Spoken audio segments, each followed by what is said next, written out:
ಜೈ ಶ್ರೀರಾಮ್. ನೀವು ನೋಡ್ತಾ ಇದ್ದೀರಾ ಟಿವಿ ವಿಕ್ರಮ. ನಾನು ಸೌಮ್ಯ ಸನಾತನಿ. ವೀಕ್ಷಕರೇ, ವಿದ್ಯಾರ್ಥಿಗಳ ಹೋರಾಟ, ವಿದ್ಯಾರ್ಥಿಗಳ ಹಕ್ಕುಗಳಿಗೆ ಪಕ್ಷಾತೀತವಾಗಿ ಬೆಂಬಲ ನೀಡಬೇಕು. ಆದರೆ ನಮ್ಮ ದೇಶದಲ್ಲಿ ಈಗ ಹಾಗಿಲ್ಲ. ಬಿಜೆಪಿ ಸರ್ಕಾರದ ವಿರುದ್ಧ ಹೋರಾಟ ಇದೆಯಾ? ಒಂದು ವರ್ಗ ಎಲ್ಲಿರುತ್ತೋ ಏನೋ ಅಲ್ಲಿಗೆ ಬಂದು ಮೋದಿ ವಿರುದ್ಧ ಹೋರಾಟ ಮಾಡಿದ್ದೇ ಮಾಡಿದ್ದು. ಆದರೆ ಕಾಂಗ್ರೆಸ್ ಸರ್ಕಾರ ಅಧಿಕಾರ ಇರುವಂತಹ ರಾಜ್ಯದಲ್ಲಿ ಹೋರಾಟ ನಡೆದ್ರೆ ಅವರು ಬಾಯಿಯೇ ಬಿಡಲ್ಲ. ಯಾಕೆ? ಅಲ್ಲಿರುವಂಥವರು ವಿದ್ಯಾರ್ಥಿಗಳೇ ಅಲ್ವಾ.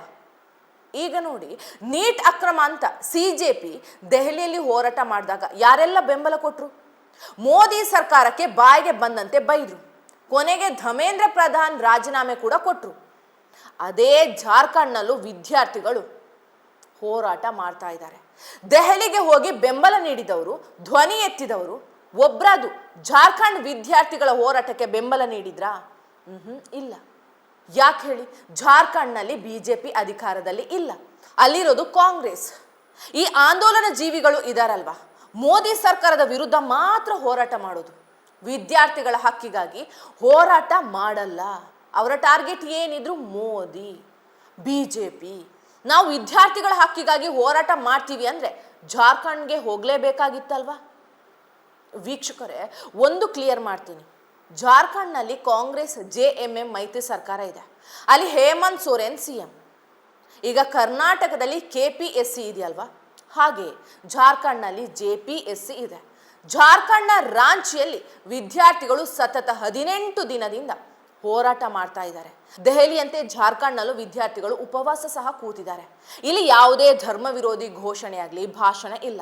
ಯಾವುದೇ ದೇಶ ವಿರೋಧಿ ಭಾಷಣ, ಘೋಷಣೆ ಇಲ್ಲ. ದೆಹಲಿಯಲ್ಲಿ ಮೋದಿಗೆ ಬಾಯಿಗೆ ಬಂದಂತೆ ಇಲ್ಲಿ ಹೇಮಂತ್ ಸೊರೇನ್ಗೆ ಯಾರು ಬೈತಾ ಇಲ್ಲ. ಬಹಳ ಶಾಂತಿಯುತವಾಗಿ 18 ದಿನದಿಂದ ನಡೀತಾ ಇದೆ. ದೆಹಲಿಯಂತೆ ಯಾರು ಜಾರ್ಖಂಡ್ನಲ್ಲಿ ವಿದೇಶದಿಂದ ಫುಡ್ ಆರ್ಡರ್ ಮಾಡ್ತಾ ಇಲ್ಲ. ಯಾವುದೋ ಒಂದು ದೇವಸ್ಥಾನದವರು ಅಲ್ಲಿನ ವಿದ್ಯಾರ್ಥಿಗಳಿಗೆ 3 ಹೊತ್ತು ಊಟ ಕೊಡ್ತಾ ಇದ್ದಾರೆ. ಜಾರ್ಖಂಡ್ನಲ್ಲಿ ಹೋರಾಟದ ತೀವ್ರತೆ ಹೆಚ್ಚಾದ ಬೆನ್ನಲ್ಲೇ ಎಚ್ಚೆತ್ಕೊಂಡಂಥ ಸರ್ಕಾರ ಮಾತುಕತೆ ನಡೆಸಲಿಕ್ಕೆ ಅಂತ 4 ಸಚಿವರ ಒಂದು ಸಮಿತಿ ಮಾಡ್ತು. ಆ ಸಚಿವರು ವಿದ್ಯಾರ್ಥಿಗಳ ಜೊತೆ ಮೊದಲ ಸಭೆ ಮಾಡಿದ್ರು, ವಿಫಲ ಆಯಿತು. 2ನೇ ಸಭೆ ಮಾಡಿದ್ರು, ವಿಫಲ ಆಯಿತು. ಕೊನೆಗೆ ನಿನ್ನೆ ನಡೆದಿದ್ದು ಮಾತ್ರ ರಣಾಂಗಣ. ವೀಕ್ಷಕರೇ, ಜಾರ್ಖಂಡ್ ವಿದ್ಯಾರ್ಥಿಗಳ ಪ್ರಮುಖ ಬೇಡಿಕೆಗಳೇನು? ಅವರು ಜಾರ್ಖಂಡ್ CMನ ರಾಜೀನಾಮೆ ಕೇಳ್ತಾ ಇಲ್ಲ, ಜಾರ್ಖಂಡ್ ಸಚಿವರ ರಾಜೀನಾಮೆನೂ ಕೇಳ್ತಾ ಇಲ್ಲ. ಮೊದಲ ಬೇಡಿಕೆ, ಈಗಾಗಲೇ ನಡೆದಿರುವಂತಹ 14 JPSC ಪರೀಕ್ಷೆಗಳನ್ನು ರದ್ದುಪಡಿಸಬೇಕು. ಕೇವಲ 3 ಪರೀಕ್ಷೆ ರದ್ದು ಒಪ್ಪಲ್ಲ. 2ನೇ ಬೇಡಿಕೆ, JPSC ನೇಮಕಾತಿ ಅಕ್ರಮಗಳ ಬಗ್ಗೆ CBI ತನಿಖೆ ನಡೆಸಬೇಕು. ಇದಕ್ಕೆ ಸರ್ಕಾರ ಒಪ್ತಾ ಇಲ್ಲ. CID ನ್ಯಾಯಾಂಗ ತನಿಖೆಗೆ ಕೊಡ್ತೀವಿ ಅಂತ ಸರ್ಕಾರ ಹೇಳ್ತಾ ಇದೆ. ವಿದ್ಯಾರ್ಥಿಗಳು ಇದಕ್ಕೆ ಒಪ್ತಾ ಇಲ್ಲ. 3ನೇ ಬೇಡಿಕೆ, JPSC ನೇಮಕಾತಿ ಸ್ಪರ್ಧಾತ್ಮಕ ಪರೀಕ್ಷೆಗಳಲ್ಲಿ ಪಾರದರ್ಶಕತೆ ಇರಬೇಕು, ಅಕ್ರಮ ನಿಲ್ಲಬೇಕು. 4ನೇ ಬೇಡಿಕೆ, ನೇಮಕಾತಿ ಅಕ್ರಮ ನಡೆಸಿದ ಅಧಿಕಾರಿಗಳ ವಿರುದ್ಧ ಕಠಿಣ ಕ್ರಮ ಆಗಬೇಕು. ಇನ್ನು 5ನೇ ಬೇಡಿಕೆ, ನೇಮಕಾತಿ ಪರೀಕ್ಷೆಗಳನ್ನು ಸಮಯಕ್ಕೆ ಸರಿಯಾಗಿ ನಡೆಸಬೇಕು. ಇನ್ನು 6ನೇ ಬೇಡಿಕೆ, ಪರೀಕ್ಷಾ ಸುಧಾರಣೆ, ಪ್ರಶ್ನೆ ಪತ್ರಿಕೆ ಸೋರಿಕೆ ಅಕ್ರಮ ತಡೆಗೆ ವ್ಯವಸ್ಥೆ ರೂಪಿಸಬೇಕು. ಜಾರ್ಖಂಡ್ ಸರ್ಕಾರ ಉಳಿದ ಎಲ್ಲಾ ಬೇಡಿಕೆ ಒಪ್ಪುತ್ತೆ, CBI ತನಿಖೆ ಕೊಡಲಿಕ್ಕೆ ಒಪ್ತಾ ಇಲ್ಲ. ಯಾವುದೇ ತಪ್ಪು ಮಾಡಿಲ್ಲ ಅಂದ್ರೆ ಯಾಕೆ CBIಗೆ ಕೊಡ್ತಾ ಇಲ್ಲ? ತಪ್ಪು ಮಾಡಿದವರಿಗೆ ತಾನೇ ಭಯ ಇರಬೇಕು. ಸರ್ಕಾರ ಆಗಲಿ, ಸಚಿವರಿಗಾಗಲಿ, CM ಆಗಲಿ ತಪ್ಪು ಮಾಡಿಲ್ಲ ಅಂದ್ರೆ ಭಯ ಯಾಕೆ? CBIಗೆ ಕೊಟ್ಟು ಬಿಡಿ ಅಲ್ವಾ. ಹೋರಾಟಗಾರರು ಹೇಳ್ತಾ ಇರೋದು ಇದನ್ನೇ. ವೀಕ್ಷಕರೇ, 2 ದಿನದ ಹಿಂದೆ ಸಚಿವರು ವಿದ್ಯಾರ್ಥಿಗಳ ಮಾತುಕತೆ ವಿಫಲ ಆಯಿತು. ಅವತ್ತೇ ವಿದ್ಯಾರ್ಥಿಗಳು ಹೇಳಿದ್ರು, ನೀವು 48 ಗಂಟೆಯೊಳಗೆ JPSC ಅಕ್ರಮ CBI ತನಿಖೆಗೆ ನೀಡದಿದ್ರೆ ವಿಧಾನಸೌಧಕ್ಕೆ ಮುತ್ತಿಗೆ ಹಾಕ್ತೀವಿ ಅಂದ್ರು. 48 ಗಂಟೆ ಕಳೆದರೂ ಹೇಮಂತ್ ಸೊರೇನ್ ಸರ್ಕಾರ CBI ತನಿಖೆಗೆ ನೀಡಲೇ ಇಲ್ಲ. ಹೀಗಾಗಿ ವಿಧಾನಸೌಧದ ಮುತ್ತಿಗೆಗೆ ಸಾವಿರಾರು ವಿದ್ಯಾರ್ಥಿಗಳು ಹೊರಟರು. ಪೊಲೀಸರು 1 ಕಿಲೋಮೀಟರ್ ಆದ್ಮೇಲೆ ತಡೀಲಿಕ್ಕೆ ಅವರನ್ನ ಮುಳ್ಳಿನ ತಂತಿ ಬೇಲಿ ಹಾಕಿ ಕಾಯ್ತಾ ಇದ್ರು. ವಿದ್ಯಾರ್ಥಿಗಳು ಅದರ ಸಮೀಪ ಹೋಗ್ತಾ ಇದ್ದಂತೆ ತಡೆದ್ರು. ಈ ವೇಳೆ ವಿದ್ಯಾರ್ಥಿಗಳ ಮೇಲೆ ಲಾಠಿ ಚಾರ್ಜ್ ನಡೆಸಿದ್ರು. ಮನ ಬಂದಂತೆ ಪೊಲೀಸರು ಥಳಿಸಿದ್ದಾರೆ.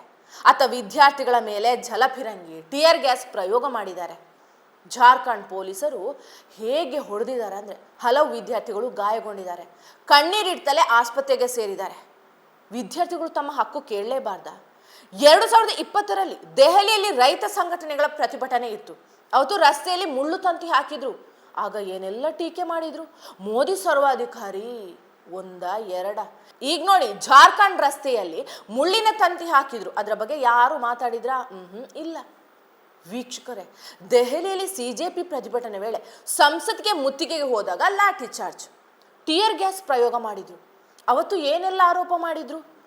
ಮೋದಿ ಯುವಕರ ದ್ವೇಷಿ ಅಂತ ಬೈದ್ರು. ಈಗ ಜಾರ್ಖಂಡ್ನಲ್ಲೂ ಅದೇ ಆಗ್ತಾ ಇದೆ ಅಲ್ವಾ?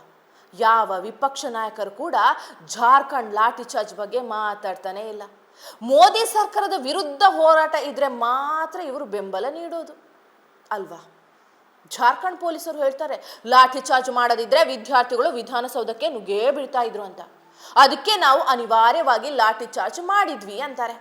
ಹಾಗಾದ್ರೆ ದೆಹಲಿಯಲ್ಲಿ ಸಿಜೆಪಿ ಪ್ರತಿಭಟನೆಯಲ್ಲೂ ಆಗಿದ್ದೇನು ಅದೇ ಅಲ್ವಾ?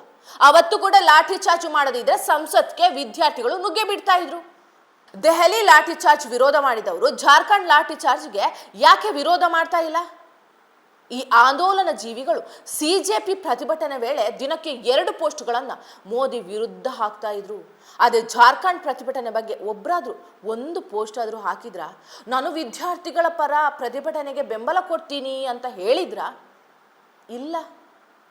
ನಟ ಪ್ರಕಾಶ್ ರಾಜ್ ದೆಹಲಿ ಸಿಜೆಪಿ ಪ್ರತಿಭಟನೆಗೆ ಹೋಗಿದ್ರು. ಜಾರ್ಖಂಡ್ನಲ್ಲಿ ಪ್ರತಿಭಟನೆಗೆ ಹೋದ್ರ? ಇಲ್ಲ. ಯಾಕೆ ಹೇಳಿ? ದೆಹಲಿಯಲ್ಲಿ ಬಿಜೆಪಿ ವಿರುದ್ಧ ಹೋರಾಟ, ಅಲ್ಲಿ ಹೋಗ್ತಾರೆ ಇವರು. ಜಾರ್ಖಂಡ್ನಲ್ಲಿ ಕಾಂಗ್ರೆಸ್ ಸರ್ಕಾರ ಅಲ್ವಾ ಇರೋದು, ಅಲ್ಲಿಗೆ ಯಾಕೆ ಹೋಗ್ತಾರೆ ಅಲ್ವಾ? ಈ ಬಾಲಿವುಡ್ ನಟರು ನಟಿಯರು ಸಿಜೆಪಿ ಪ್ರತಿಭಟನೆ ವೇಳೆ ಏನೆಲ್ಲ ಟ್ವೀಟ್ ಮಾಡಿದ್ರು. ಈ ಸೋನಾಕ್ಷಿ ಸಿನ್ಹಾ, ನಾಸಿರುದ್ದೀನ್ ಶಾ, ಸ್ವರಾ ಭಾಸ್ಕರ್ ಹೇಳಿಕೆಗಳು 1-2. ಅದೇ ಜಾರ್ಖಂಡ್ ಹೋರಾಟ ಬೆಂಬಲಿಸಿ 1 ಹೇಳಿಕೆ ನೀಡಿದ್ರೆ ಇವರು? ಇಲ್ಲ. ಅಂದ್ರೆ ಇವರ ಹೋರಾಟ ಏನಿದ್ರು ಮೋದಿ ವಿರುದ್ಧ. ನಾಳೆ ದೆಹಲಿಯಲ್ಲಿ ಮೋದಿ ವಿರುದ್ಧ ಯಾರಾದ್ರೂ ಹೋರಾಟ ಮಾಡಲಿ ಮತ್ತೆ ಬರ್ತಾರೆ. ಆ ಆಂದೋಲನ ಜೀವಿ ಯೋಗೇಂದ್ರ ಯಾದವ್ ಇದಾರಲ್ವಾ, ಜಾರ್ಖಂಡ್ಗೆ ಯಾಕೆ ಹೋಗ್ಲಿಲ್ಲ ಹೇಳಿ? ಅಲ್ಲಿ ಕಾಂಗ್ರೆಸ್ ಮೈತ್ರಿ ಸರ್ಕಾರ ಇರೋದು. ಅಲ್ಲೂ ಬಿಜೆಪಿ ಸರ್ಕಾರ ಇದ್ದಿದ್ರೆ ಇವರೆಲ್ಲ ಅಲ್ಲಿಗೆ ಮೊದಲ ದಿನವೇ ಹೋಗ್ತಾ ಇದ್ರು. ವೀಕ್ಷಕರೇ, ಇನ್ನು ರಾಹುಲ್ ಗಾಂಧಿ ಸಿಜೆಪಿ ಬೆಂಬಲಿಸಿ ಮೋದಿ ಮನೆ ಎದುರು ಪ್ರತಿಭಟನೆ ಮಾಡಿದ್ರು. ಅದೇ ಜಾರ್ಖಂಡ್ನಲ್ಲಿ ಅವರದ್ದೇ ಸರ್ಕಾರ ಇದೆ. ಆದ್ರೂ ವಿದ್ಯಾರ್ಥಿಗಳ ಬೇಡಿಕೆ ಈಡೇರಿಸುವಂತೆ ಹೇಳ್ತಾನೆ ಇಲ್ಲ. ದೆಹಲಿಯಲ್ಲಿ ವಿದ್ಯಾರ್ಥಿಗಳ ಮೇಲೆ ಲಾಠಿ ಚಾರ್ಜ್ ಮಾಡಿದ್ಯಾಕೆ, ಅದಕ್ಕೆ ಅಮಿತ್ ಶಾ ಉತ್ತರ ಕೊಡ್ಲಿ ಅಂತ ರಾಹುಲ್ ಗಾಂಧಿ ನಿತ್ಯ ಪ್ರಶ್ನೆ ಮಾಡ್ತಾ ಇದ್ರು. ಲೋಕಸಭೆ ರಾಜ್ಯಸಭೆ ನಡೆಸಲಿಕ್ಕೆ ಅವಕಾಶ ನೀಡದೆ ಪ್ರತಿಭಟನೆ ಮಾಡ್ತಾನೆ ಇದ್ರು. ಜಾರ್ಖಂಡ್ನಲ್ಲಿ ಲಾಠಿ ಚಾರ್ಜ್ ಮಾಡಿದ್ದಾರೆ ಅಂದ್ರೆ ಏನ್ ಹೇಳ್ತಾರೆ ಗೊತ್ತಾ? ಎಲ್ಲಿಯವರೆಗೆ ಶಾಂತಿಯುತ ಪ್ರತಿಭಟನೆ ನಡೆಯುತ್ತಾ ಇರುತ್ತೋ ಅಲ್ಲಿಯವರೆಗೂ ಲಾಠಿ ಚಾರ್ಜ್ ಮಾಡಿದ್ದನ್ನ ನಾವು ಒಪ್ಪಲ್ಲ, ಖಂಡಿಸ್ತೀವಿ ಅಂತಾರೆ. झारखंड के छात्रों के लिए मेरा मैसेज क्लियर है. We condemn any violence against peacefully protesting students. Does not matter where it is happening, we condemn it, we are against it, we do not recommend it, we do not support it. We are very clear, कोई confusion नहीं हमारे mind में. तो peaceful जब तक protest हो रहा है तब उस प्रोटेस्ट को हिंसा से अटैक करना उसके खिलाफ है. ರಾಹುಲ್ ಗಾಂಧಿ ಅವರೇ, ದೆಹಲಿಯಲ್ಲೂ ಸಂಸತ್ಗೆ ಮುತ್ತಿಗೆ ಹಾಕ್ಲಿಕ್ಕೆ ಬಂದಾಗಲೇ ಅಲ್ವಾ ಲಾಠಿ ಚಾರ್ಜ್ ಮಾಡಿದ್ದು. ಜಾರ್ಖಂಡ್ ಲಾಠಿ ಚಾರ್ಜ್ ಓಕೆ, ಆದ್ರೆ ದೆಹಲಿ ಲಾಠಿ ಚಾರ್ಜ್ ವಿರೋಧ ಮಾಡ್ತೀವಿ ಅಂತ ಹೇಳಿದ್ರೆ ಹೇಗಾಗುತ್ತೆ? ಧರ್ಮೇಂದ್ರ ಪ್ರಧಾನ್ ರಾಜೀನಾಮೆ ಕೊಡಬೇಕು ಅಂತ ಇದೇ ರಾಹುಲ್ ಗಾಂಧಿ ಹೇಳಿದ್ರು. ಆದ್ರೆ ಜಾರ್ಖಂಡ್ ಸರ್ಕಾರ ತನಿಖೆಗೆ ಸಿಬಿಐ ಕೊಡ್ಲಿ ಅಂತ ಯಾಕೆ ಹೇಳ್ತಾ ಇಲ್ಲ? ಇದನ್ನೇ ಹೇಳೋದು ರಾಜಕೀಯ ಅಂತ. ವೀಕ್ಷಕರೇ, ನಿಮ್ಗೆ ಅನ್ಸಿರುತ್ತೆ ಜಾರ್ಖಂಡ್ನಲ್ಲಿ ಇಷ್ಟು ದೊಡ್ಡ ಹೋರಾಟ ನಡೆದಿದೆ, ಈ ಸಿಜೆಪಿ ಅಭಿಜಿತ್ ದೀಪ್ಗೆ ಸೌರವ್ ದಾಸ್ ಅಲ್ಲಿಗೆ ಹೋದ್ರ ಅಂತ? ಇಲ್ಲ.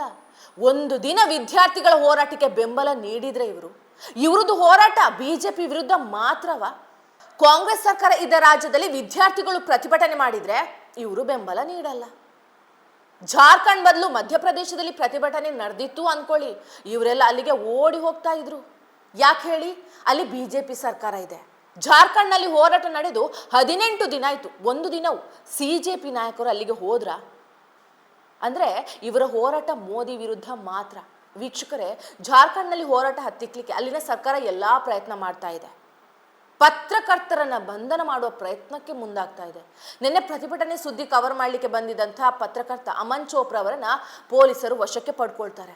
ಅವ್ರು ಯಾವುದೇ ತಪ್ಪು ಮಾಡಲಿಲ್ಲ, ಆದರೂ ಹೋಟೆಲ್ನಿಂದ ಸ್ಟೇಷನ್ಗೆ ಕರ್ಕೊಂಡು ಹೋಗ್ತಾರೆ. 2 ಗಂಟೆ ವಿಚಾರಣೆ ಮಾಡ್ತಾರೆ. ಅವರು ಮಾಡಿದ ತಪ್ಪೇನು? ಪ್ರತಿಭಟನೆ ಸುದ್ದಿ ಕವರ್ ಮಾಡಲಿಕ್ಕೆ ಬಂದಿದ್ದು. ಇದು ಬಿಜೆಪಿ ಸರ್ಕಾರ ಇದ್ದಂಥ ರಾಜ್ಯದಲ್ಲಿ ಆಗಿದ್ದಿದ್ರೆ ಈ ಆಂದೋಲನ ಜೀವಿಗಳು ಎದ್ದು ಕೂಡ್ತಾ ಇದ್ರು. ಈಗ ನೋಡಿ, ಮಾತಾಡ್ತಾನೆ ಇಲ್ಲ. ಇದರ ಒಳ ಅರ್ಥ ಒಂದೇ, ಇವರು ವಿದ್ಯಾರ್ಥಿಗಳ ಪರ ಅಲ್ಲ, ಮೋದಿ ವಿರೋಧಿ ಹೋರಾಟಕ್ಕೆ ಸಾಥ್ ಕೊಡ್ತಾರೆ. ಮೋದಿ ಒಬ್ಬರೇ ಇವರ ಟಾರ್ಗೆಟ್, ಇದೇ ಅವರ ಅಜೆಂಡಾ. ಜೈ ಶ್ರೀರಾಮ್. ಟಿವಿ ವಿಕ್ರಮ, ದೇಶ ನಿಮ್ಮ ಕೈಯಲ್ಲಿ. ಈ ಕಾರ್ಯಕ್ರಮ ನಿಮಗೆ ಇಷ್ಟ ಆಗಿದ್ದಲ್ಲಿ ಲೈಕ್, ಶೇರ್ ಹಾಗೂ ಕಮೆಂಟ್ ಮಾಡಿ. ಟಿವಿ ವಿಕ್ರಮದ ಕಾರ್ಯಕ್ರಮಗಳನ್ನು ನಿರಂತರವಾಗಿ ವೀಕ್ಷಿಸಲು ಸಬ್ಸ್ಕ್ರೈಬ್ ಮಾಡಿ, ಬೆಲ್ ಐಕನ್ ಒತ್ತಿ.